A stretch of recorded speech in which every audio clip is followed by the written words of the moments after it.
I would like to preface this with I don't know what all of the cards mean, so we might be doing a little bit of a lesson intermittently. I'll consult the oracle that comes with the deck. I'm working with the Macabre Tarot again. Let's get into it. Go ahead and the detective is not the best shuffler, so we're just gonna get him in there without too much spectacle. Got my dear friend Flounder again, helping us out this evening.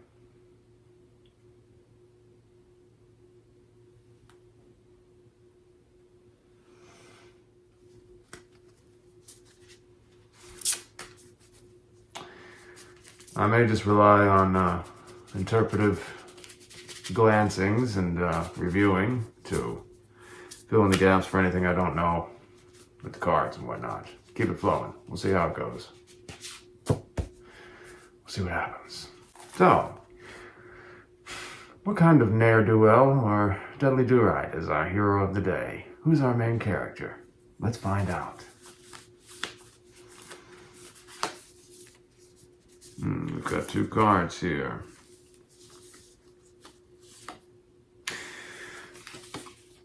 And the Nine of Daggers and the Four of Bones.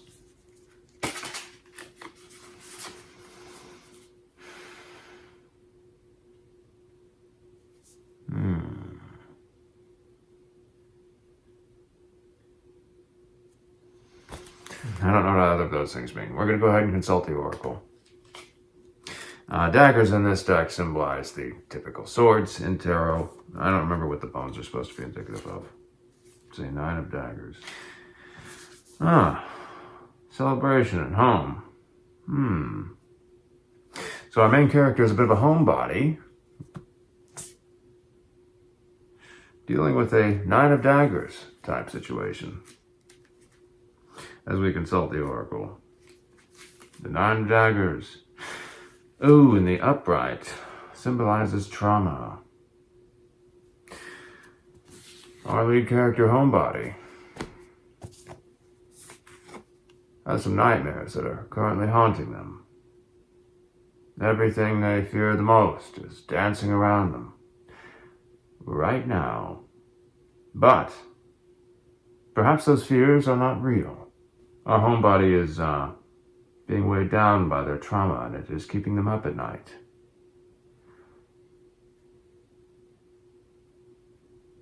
Their dreams are too horrifying to restore them.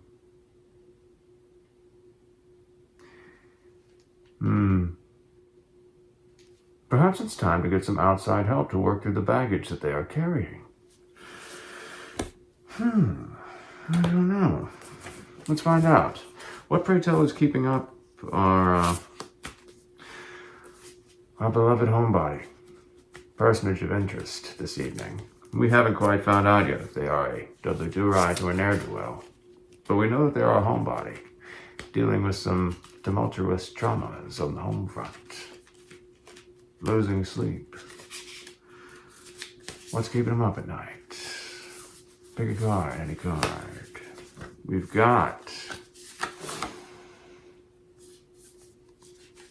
the Haunting of Daggers and the Nightmare of Daggers. Curiously, both are in reverse.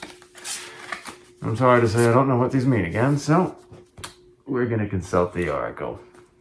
Nightmare of Daggers. The Nightmare of Daggers in reverse is no direction.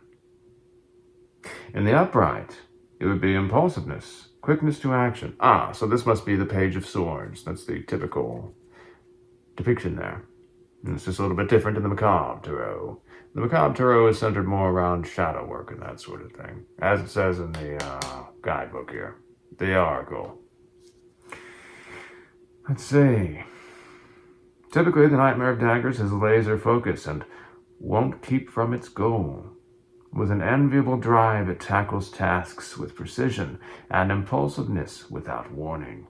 Channel this energy. Face your goals head on and don't hesitate to act. So our homebody is dealing with some procrastination. There's some action they need to be taking. And the haunting of daggers in reverse. Perhaps this will give us a clue as to what they're procrastinating about. In reverse is coldness. In the upright, it's typically indicative of level-headedness, perception. The haunting of daggers is driven by the mind, not emotion. Maintaining a level head in all situations and always being calculating and able to root out the truth. When faced with a challenge, take a step back and monitor the situation before making your move, but that is not what our Dudley Do-Right and or Ne'er-Do-Well is doing on the home front. It is coldness. Their coldness in something has been keeping them up at night. Very interesting. Their coldness, perhaps from a prior action or series of actions. And procrastination to perhaps rectify the situation is keeping them up at night. Well, I think we're going to need to do a little bit more detective work here. What, pray tell, was our lead character, our Dudley Do-Right and or Ne'er-Do-Well, so cold about? I get the feeling they want to keep this a secret because it's not coming out. So what is it? I'm going to find out. I'm going to detect you. The star. Mother of God. Perhaps we do have a ne'er-do-well. Our ne'er-do-well was cold to their star. I'm going to go ahead and read you what the star is. Well, in this deck, it is being focused more on self-care and healing. But it's also a time of fertility, typically. The star is a reminder to tend to your earthly body and spirit. Only when you take care of yourself can you find fulfillment. You have survived great trauma and are stronger for it. Now it is time to rest and recover. Interesting. So our homebody, Dudley Do-Right and or Ne'er-Do-Well, is being kept up at night due to their coldness to their own star.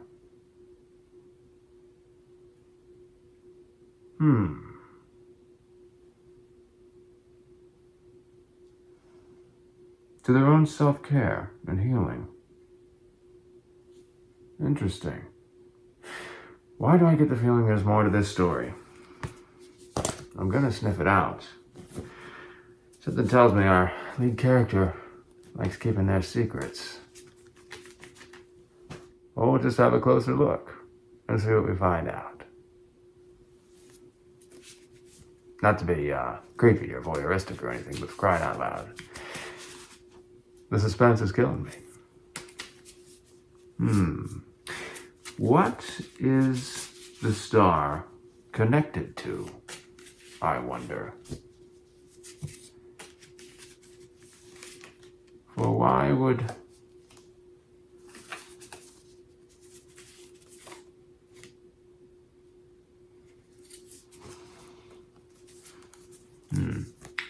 we got the Nightmare of Crystals in reverse. I'm not sure what that's indicative of. So we call it was in reverse. So upright, it's working hard, but in the reverse, it's overworking. Interesting. This ties in with procrastination. Typically, the Nightmare of Crystals is unrelenting in its pursuit of its goal. It's never afraid to work for the long run and never loses sight of its aim. The road may get rough and bumpy, but getting to the finish line is worth every moment of the struggle. Don't get distracted and stick to your plan. It's all working more than you know. I wonder if our Dudley Do-Right and our Ne'er-Do-Well's plan was going against the grain. I can't help but notice this crystallized structure over here in the head, the screaming. This just looks like an ego thing. An ego that is separated and ossified from the larger body politic of themselves. Perhaps our ne'er-do-well and our Dudley Do-Right is in the middle of a dark night of the soul. Well, since we're not getting any other answers as to what else is going on here with our main character, I suspect there's something. Perhaps I'm not asking the right question. What is it that our lead character, our Dudley Do-Right and our ne'er-do-well, can do to help remedy this damnable affliction? What can they do? What can they do? We got two cards. The Ten of Cups. Interesting.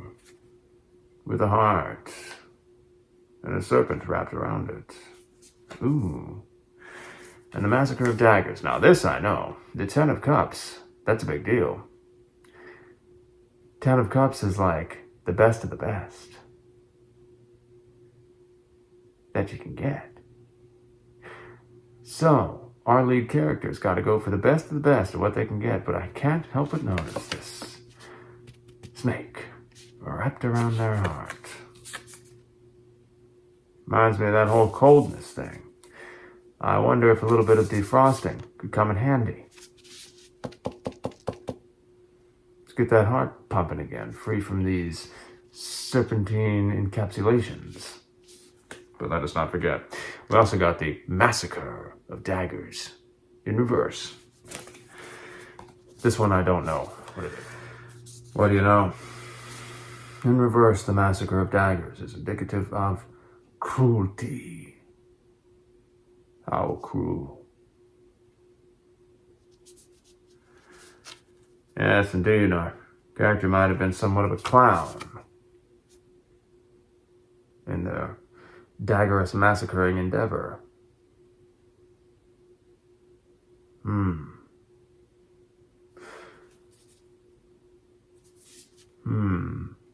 Perhaps our lead character is afraid of revealing the colors of their actions because it might show that they feel as if they are somewhat of a clown.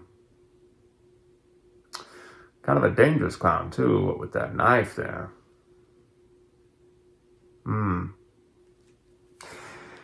In the upright, the Massacre of Daggers is master of the mind and discipline. The Massacre of Daggers is centered and impartial, approaching everything with a clear head and striking with precision and mindfulness. There is no room for your emotions here, only an evenness of mind. How interesting.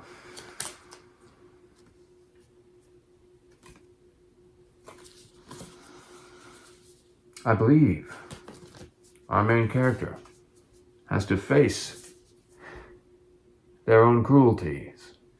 Perhaps one cruelty. So, they can uncover their heart and get this Ten of Cups that they're after. Interesting. I know it hurts, but this is how these things are unraveled. It's only in facing these darker aspects that we can dissolve these crystallized egoic structures that separate us from the larger body politic of ourselves, become more integrated and become aligned, getting back on the path, getting those snakes unraveled from the heart and receiving our Ten of Cups. And should a cruelty need to be disclosed, only our lead character would know. Why, pray tell, is our lead character avoiding this? If they know what to be doing. Something tells me they do, what with the procrastination and whatnot, so why are they avoiding it?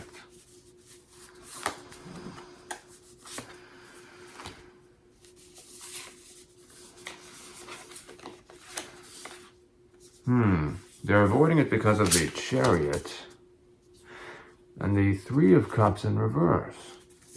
Interesting. I know what the Chariot is.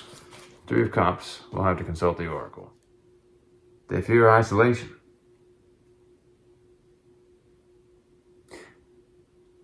I believe they fear that in revealing this cruelty that they will face isolation, perhaps rejection.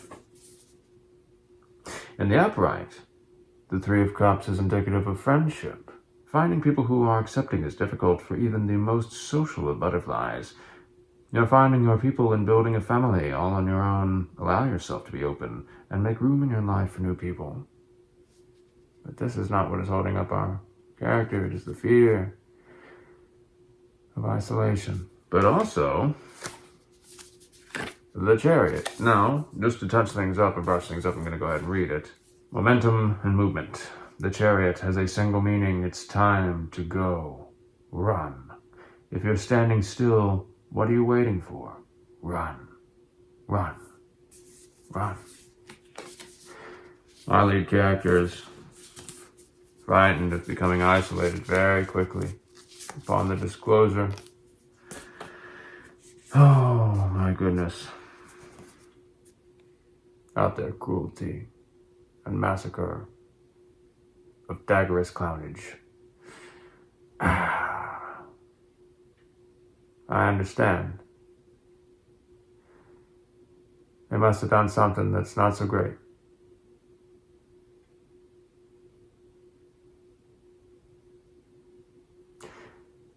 Sometimes we've got to walk into the lion's den. Or we've got to walk the plank willingly. It's in that we can reclaim our honor.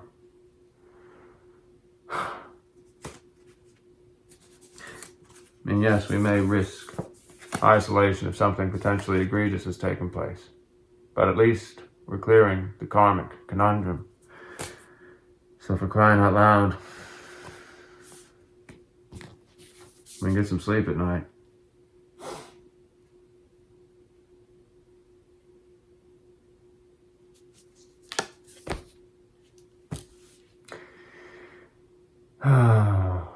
What does our character have to gain if they go through it? When and if they go through with this? No.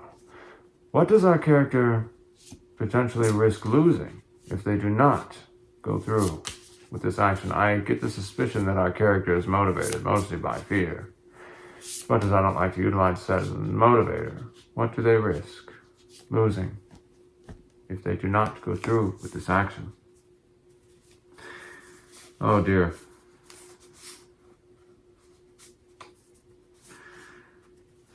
We got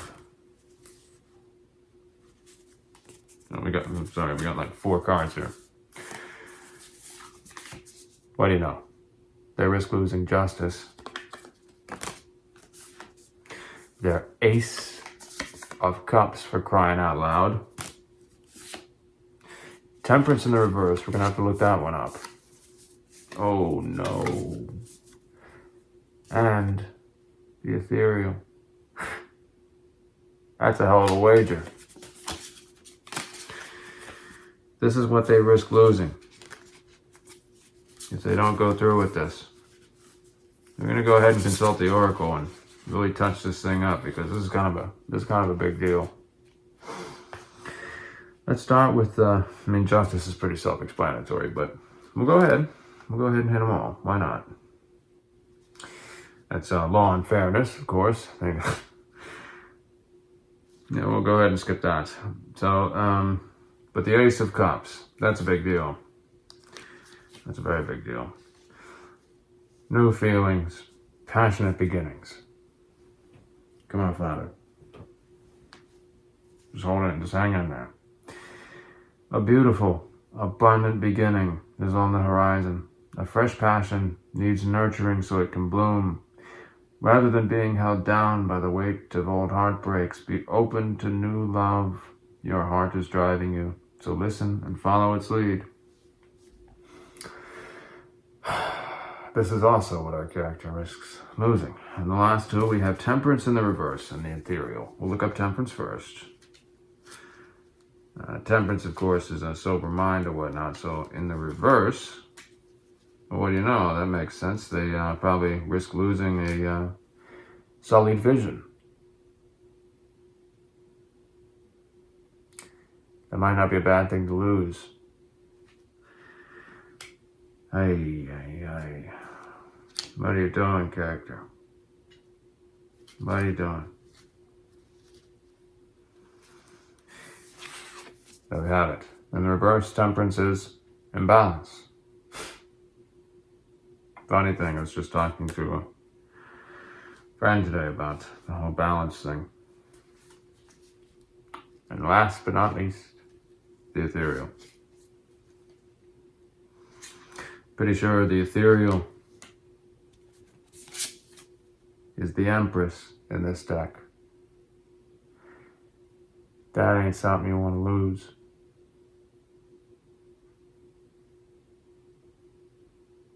But remember, if our lead character takes no action, that just might be a guaranteed loss. Let's go ahead and make sure about that assessment then. Yep. The ethereal is the Empress. Creation, nurturing, fertility. The ethereal is creative spirit, the nurturing warmth. It is fertility in all its forms, the birth of a child's spirit or project. It's making something that didn't previously exist, and is also maternal warmth and endless abundance. Take time to connect with your creative spirit and look for opportunities to be warm and receptive. I'm starting to get the feeling that our lead character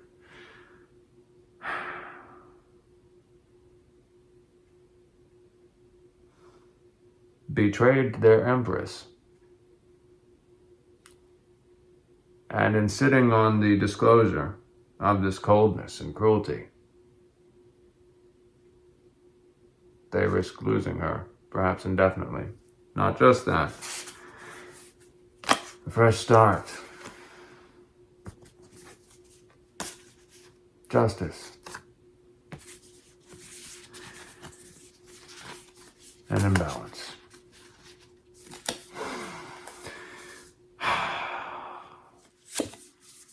And there's that clock ticking with those scales. Time is the one thing we can never get back.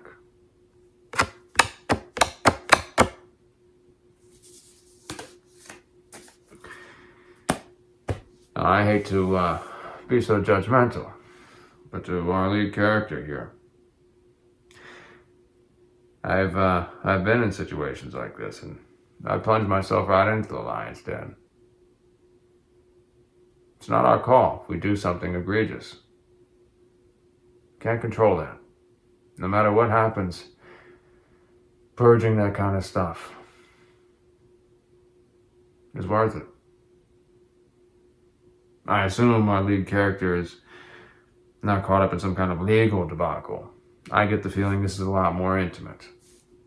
So, I don't see much justification for the procrastination, especially since it's not doing anyone any good. Especially not our lead character.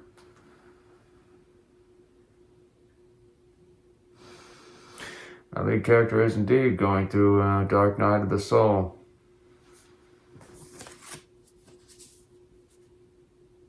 Ego death. Whatever happens, I do hope they make the right decision. Get that heart pumping. Loosen those shackles of darkness and coldness. Perhaps feel it out. See what's going on in there. What's keeping them bound up to begin with.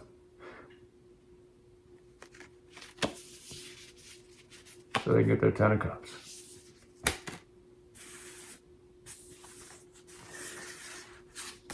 Hopefully, their Empress.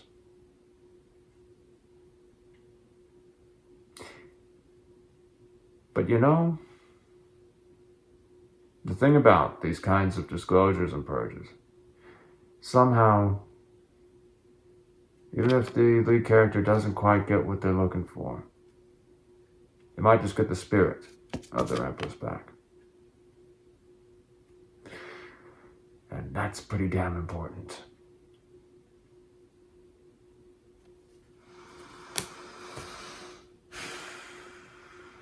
Yeah.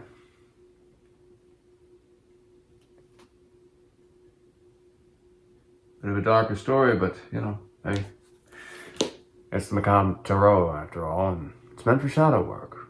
So, I don't think I'd call our lead character a Dudley Do-Right or ne'er-do-well. It's just, you know, one of those things.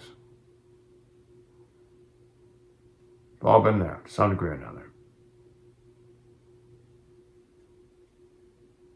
Hopefully making the most out of what we got, doing the best we can. And keeping those we care about in mind. Especially,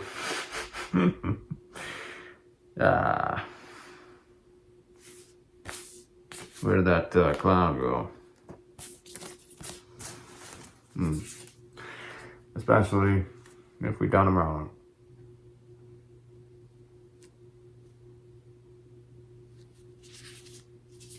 Something tells me whomever was done wrong would probably really like to get that cleared up too. So,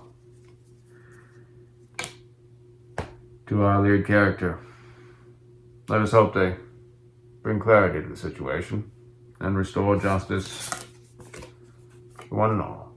No matter what, at least our lead character gets to sleep at night again. Hopefully they care enough by now that no matter what, they'd like to alleviate some of the pain they have caused. And if not, perhaps a little bit more processing. Going in there, seeing what the blocks are. Unraveling those serpentine coils. Might help with that.